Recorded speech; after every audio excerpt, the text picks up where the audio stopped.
essentially it's a screen that I shove post-it note pictures at you. We're Chashu Entertainment. This is the DeepLog 4. Um, if this is the first time you're tuning in with us, this is the studio that made Deputy Dangle. We made Sanzavora. After Sanzavora, we worked a little bit on some Fortnite maps to try that out a little bit, and then we moved on to Deep Ones, and this is where we're at right now. So Deep Ones is a multiplayer first-person horror adventure game, and you work with your friends to crew a submarine into the dark abyss. It's very Lovecraftian, like inspired, and you'll find like underwater facilities and lost, structures of times past, and you'll find artifacts that you need to bring back to the surface for your oligarch overlords who will who are sending you down to the abyss to begin with. So that's pretty much what the way I would sum up the game. What do you, Yeah, I gotta do you get have? that stuff. Yeah. Do you have a cleaner way of saying it, or do you think that's good?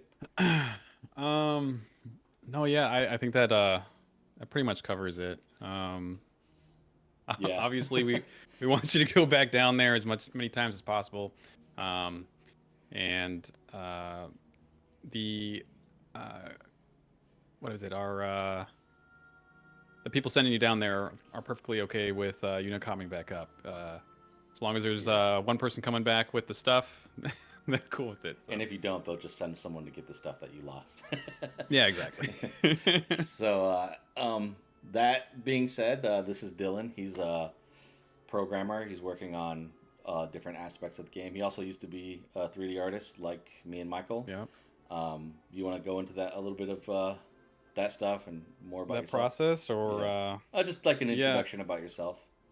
Okay, yeah. So I mean, um, I've been with these guys since we were in school. Photoshop And class, yeah, the exactly Photoshop class. which I don't Um, hardly ever use anymore. I probably use it more than you do, which is Yeah. funny.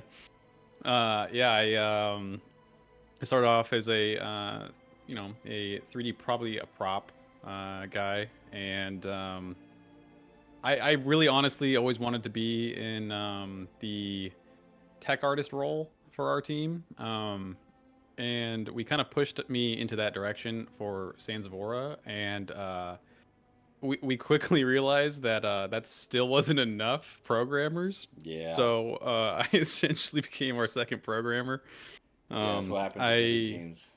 I know, right? You But basically the like we need people to do this or that, and then you just start to become that thing. Luckily, I exactly. think everybody likes the jobs that we get stuck with. So Yeah, I don't think that anyone's gotten stuck in something they don't want to do. yeah, But basically, we started me off in UI mainly because it's a system that's kind of divorced from the rest of the stuff. So we felt that it was the safest place for me to be. yeah, Um, but I mean, I found that there's quite a lot that goes into UI that kind of is taken for granted, and you can really shoot yourself in the foot by giving a bad user experience with UI. And uh, I've basically worked to the point where I am just a full time programmer at this point, and I really in this new game I'm kind of a systems programmer, and then on the side a UI programmer. yeah. So Well, I would like to stick to the UI a little bit just for the beginning. yeah, Um, but is there anything else that you wanted to add to that, or? no, but do you have any thoughts on my transition over from being a 3D artist? Is it a kind of bittersweet not having a uh, another person pumping out assets? Well, the problem the problem is that like the art is so much more like it's much faster than the programming, and it's a Yeah, problem that I think the entire studio kind of struggles with because I feel like you need at least like 3 to 4 programmers per 2 artists in my opinion.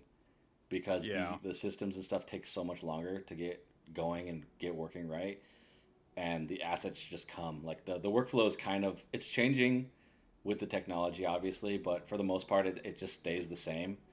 There's Yeah. no there's solve problems to solve, but they're not like problems like what you guys have. So I think it's Yeah, for probably sure. better that we don't have you making a bunch of assets too. You know, like we picked up my brother to do that part too. Like he's kind of just adding a few more assets here and there, but it's not, you know,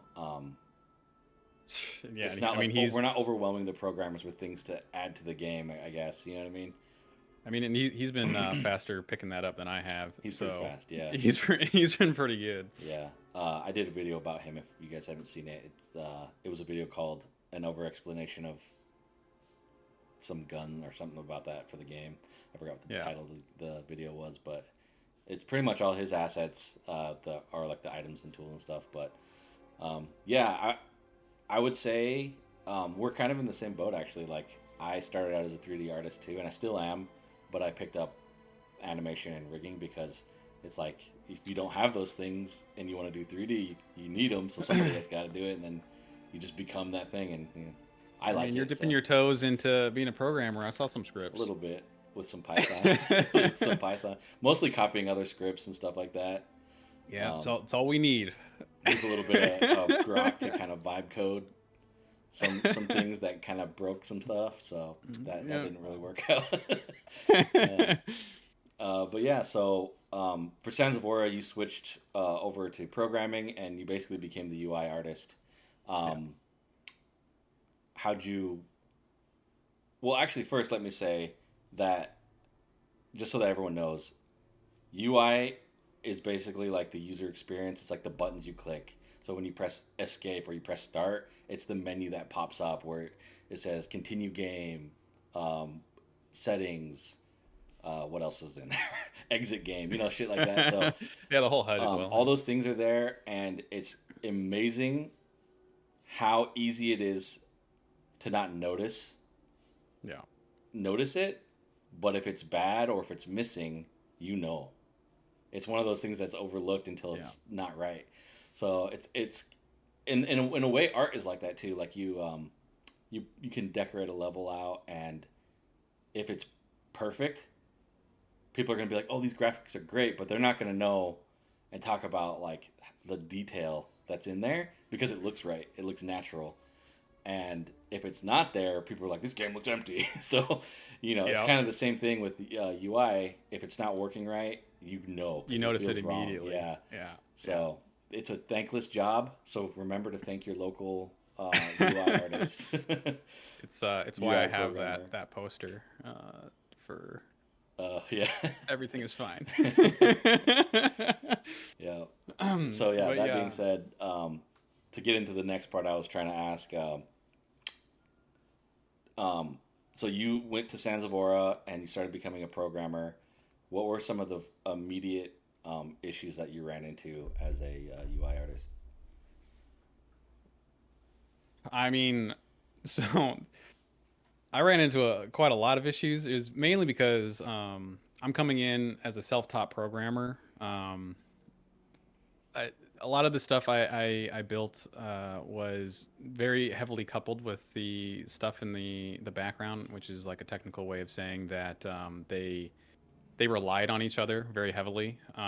So if we made changes to how something worked in the back end, it would cause the game to crash because my stuff was so heavily linked to the actual user experience.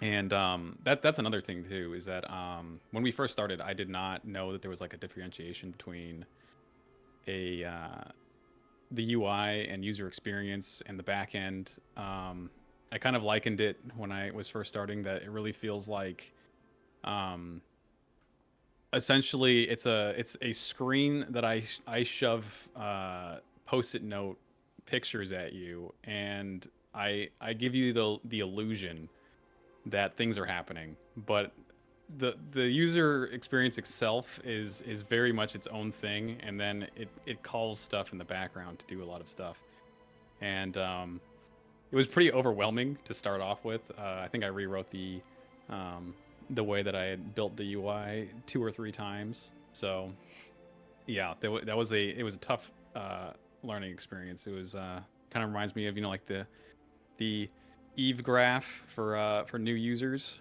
It really felt like that for me. when I was Yeah. doing the programming. So This is a. I'm gonna ask a question that I already know, but just so that other people can kind of hear the yeah. answers. Like, so do you make the artwork that you're using to make the buttons and everything like that? So I don't make the artwork myself. I often will I'll get a placeholder often. If it really needs something pretty custom, I've gotten in the habit of almost getting the worst possible picture because it makes it more apparent to the rest of the team that we really need something there. Or else it's gonna be worse for the end product. Um, but we outsource that. We have a an artist that he does pro bono work for us, and he was Patrizio. He works from Italy, Okay. and other than that, we also had Michael occasionally give me something if I needed it really quickly. But right now in this current game, I actually have a lot of the stuff is made through materials that doesn't even have any textures or anything yet. So that's where we're at. Does your 3D work come into play at all to UI stuff? Yeah, that's what's funny is that we used to have a we used to have a like a lunch uh competition thing to for the artists so that we could maintain being, good at trying to do things as quickly as possible because a lot of time you don't want to burn yourself out with that type of environment. So we would do like a 30-minute like art test basically and see who could make the best thing with a given prompt. And I remember one of the prompts we decided to do it in our 3D rendering or 3D modeling program. And that I literally said afterward, I was like, I don't know if this is going to be helpful anymore because I don't think I'm ever going to open this software anymore. And I have literally never opened Yeah. another 3D software since. Um, it um it does help in some regard. I mean, like I do have more of an artistic eye for the UI. But the 3D modeling itself, I have not been able to do like basically at all ever since programming just takes up too much time. Yeah. But there is a little bit of a blend I feel with this game because we're gonna be trying to do like more Yeah, for UI sure. that interacts with the 3D world, right? Like so, like I guess we can go into like the puzzles and stuff that you're working on, more of the Yeah, system side away from UI, but kind of UI at the same time. It's kind of a good little blend, little transition there. But yeah, like so, it's like UI, but you're moving plugs, for example, or like power cables or to another spot in a box. Um, like you want to talk about that a little bit, like the puzzles that yeah. you're working on. So the other programmer and I we've been working on trying to make sure that we have systems enable us to make things more modular. In Sans we kind of made very specific items for any use case, and we've decided that we want to have these be more built as like utility functions. Um, and right now, I'm working on a specific type of interaction where you can start mini games. The ones that I wanted to start off first were basically anything that felt like the player is really interacting with your environment. So um, some of the examples that we have taken inspiration from is that we really liked the puzzle sequences in Dying Light where you have to drag a cable to another conduit so that you can give power to other parts of the system. Currently, right now, I'm working on a drag and drop system so that we can connect wires to start and endpoints, basically like a fuse box. I want to also have gesture controls, which I've set up the gesture controls themselves, but I haven't set up the minigame yet. And it's basically for anything where we have like a cog wheel or something that we want to turn to open a gate. Feel like those all those things add a lot of tension in these games. Like they're not like hard puzzles, but they force the player to be in positions that they don't want to be, especially in a horror game where you don't know if the monster might be right behind you, Yeah. or what your friends are doing. You want your friend behind So you watching you, not while you're stuck in yeah, a little mini game. yeah. I mean, I also really liked what Helldivers did with showing like if you have like a number pad sequence Yeah. to show all of your friends that you're incapable of putting it in. Yeah. So that's another thing that I've been working on, which is replication, which has it's been a challenge for our team. We've made predominantly, or actually solely, single player experiences. So adding replication into everything definitely adds a level of complexity. Oh, That what's replication? yeah, replication is basically just the technical term for getting a server to work.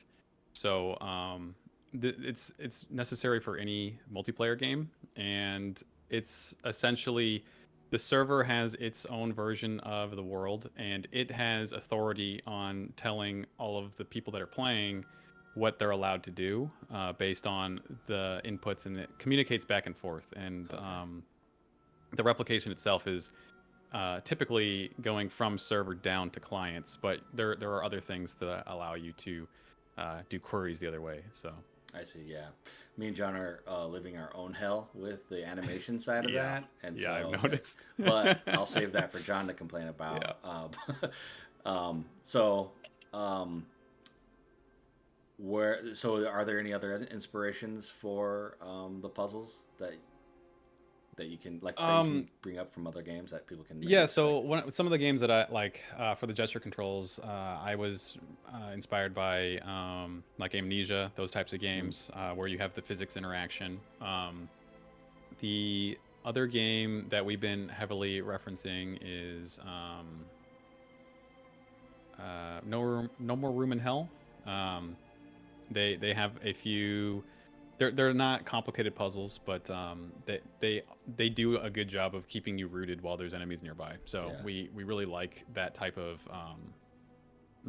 puzzle. We don't want we don't want people, sitting in a room for 10 minutes trying to figure out a puzzle while they're being chased by one of our anomalies. So Yeah. yeah, sure, How do go you for it. how do you because like in some games, like No More Room in Hell, the puzzles are Yeah, not fun per se, but they're easy. right, They're there right. just to keep you like occupied and unable to look around, which is like, Yeah. things are always popping up behind you and stuff. So, but how do you make sure, like, what do you do to make sure that the game is not being bogged down by them, Right. where it feels like how people complain about like what are those cutscenes where you have to press a button? What are they called again? Quick time events, Quick time yeah. events. Like how they're just so invasive and like so constant. Yeah, that's always a challenge, we I'm sorry, I'm being called by someone, but I don't know where my phone. Perfect. All right. The Bring back this sorry part. about that. Yeah.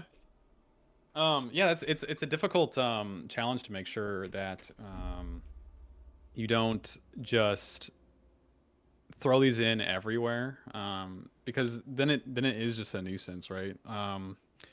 We essentially want this probably. I mean, I'm just gonna like throw out a random number here, but it's kind of like you want it to happen like 10% of the time, where, Yeah. um, like there is something to break up the standard gameplay of just quickly moving through different rooms and picking up items, and um, something to make the player get re-immersed into the level, Yeah. forced to deal with something, is kind of like the main idea. But yeah, anything that will basically take away control from the player always feels bad. Yeah.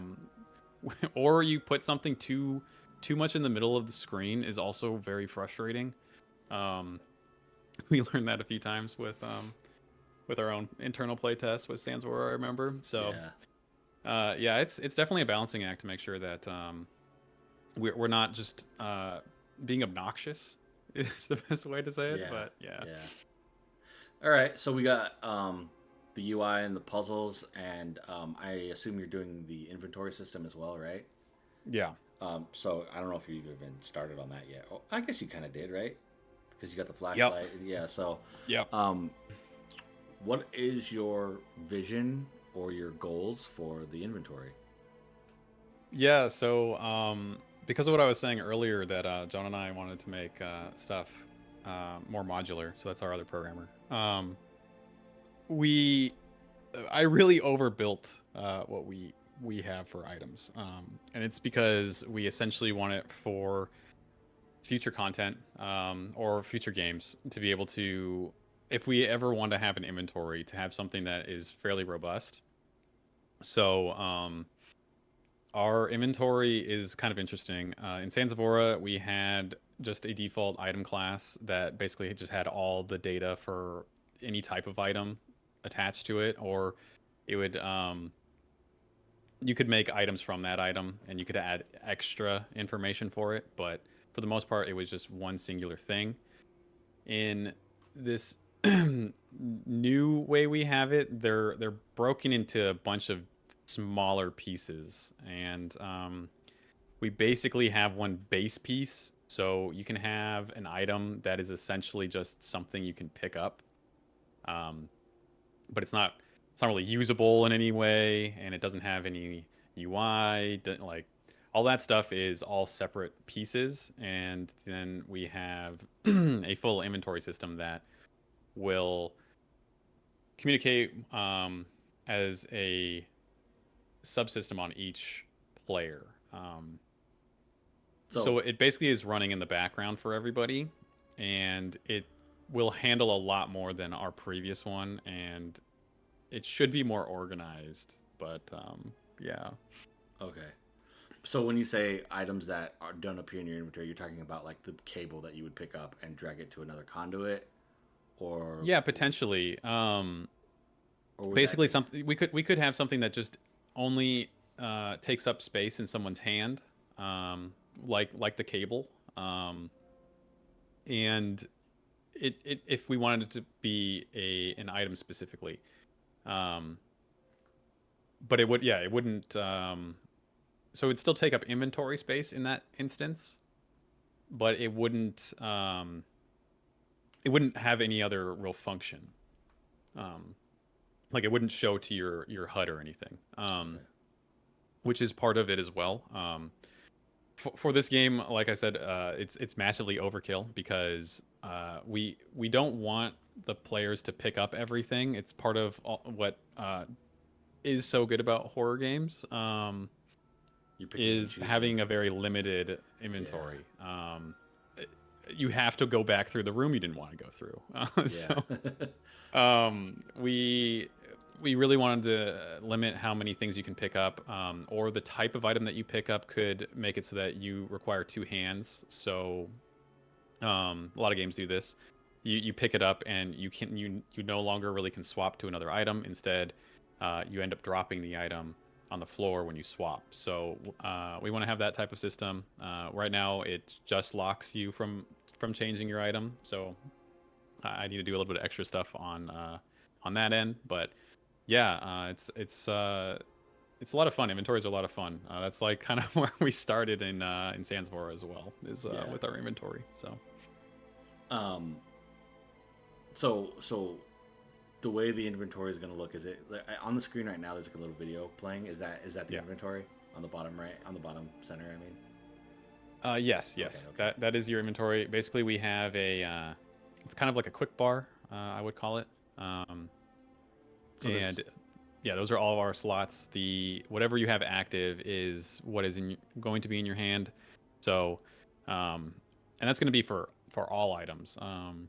That will be down to, if you have three utility items, then you can only pick up one extra item in the level. So it'll get pretty quickly. You'll have to decide what you want to hold and not hold. We even when we did our first playthroughs of the game, someone that has the flashlight might have to be taking point because it might be too dark, and you need to make sure that the people behind them have the other tools required for the rooms, and especially like if you do run into an anomaly that someone else can deal with it. And if everyone turns from the flashlight, you just can't see what you're doing sometimes. So Yeah. All right. Cool, man. So let's talk about, I guess, you. Like, what do you do on your free time? well, I lately I've been reading, but I also really like to uh, I don't know if how many people are aware of it, but I like the wargaming minis. I like painting them. I don't actually like playing. I like to paint them. Yeah. So and then yeah, I mean, whenever I do have time to play games, I do that occasionally, but most of the time I just spend it with my time with my kids. So I mean, you know about that too. Yep. So Yeah. what Mine. about you? What are you doing these days? Well, I have been playing Dune Awakening. Yeah. But I don't get a lot of time to play. I get maybe like, if I'm lucky, 2 hours a day. Usually it's around an hour to 45 minutes. So I'm very Exactly. casual these days. Yeah. We all play together on Tuesdays. Anybody who wants to play and on the team, we all play together. Whatever game we may be interested in on Tuesday nights for about 2 hours, I think, maybe possibly three on those nights. But usually it's around 2 hours. And then, hold on just a second. We get 2 or 3 hours on those nights, but mostly, yeah, it's like hanging out with my son. So we'll take him out into the backyard. We got this like, Yep. these little toys for the water. Like he loves to get wet, so we have these like little water things that he plays in. And I built a pergola this summer in the Oh, back, nice. so we get to spend a lot of time back there. But it's the Texas heat, so it's really, really, really hot. So it's not Yeah. always comfortable, even with the shade. So yeah, that's pretty much it. Working out, been working out a little bit lately, trying to get back into shape. But yeah, that's pretty much it. It's always the struggle, man. It's the struggle. Yeah. Yeah, I've got a trip coming up in September where we're gonna go visit Cody, my brother, who's he'll be interviewed eventually, probably next week. Actually, he'll be interviewed, Yeah. and he lives out in Wyoming, so we're gonna go visit him and do some camping. But other than that, we have a pretty normal, boring family life. Like we go out to the club, Sam's Club. Yeah. Dad life, going to the club. Yeah. Going out is like going to Definitely. get groceries. Exactly. Yeah, but yeah, that's Yeah. um so yeah, I guess that's pretty much that sums it up this week for the Deep Log. This is DeepLog number 4. Thank you everybody for tuning in if you've made it this far. Um Please feel free to subscribe. In the YouTube description, you can find any information like our social media stuff and our Discord. We'd love to have you in the Discord for any play. We might do some play testing, and you could be a part of that. So let us know. That's Yeah. it. All right, man. Thanks. All right. Excellent.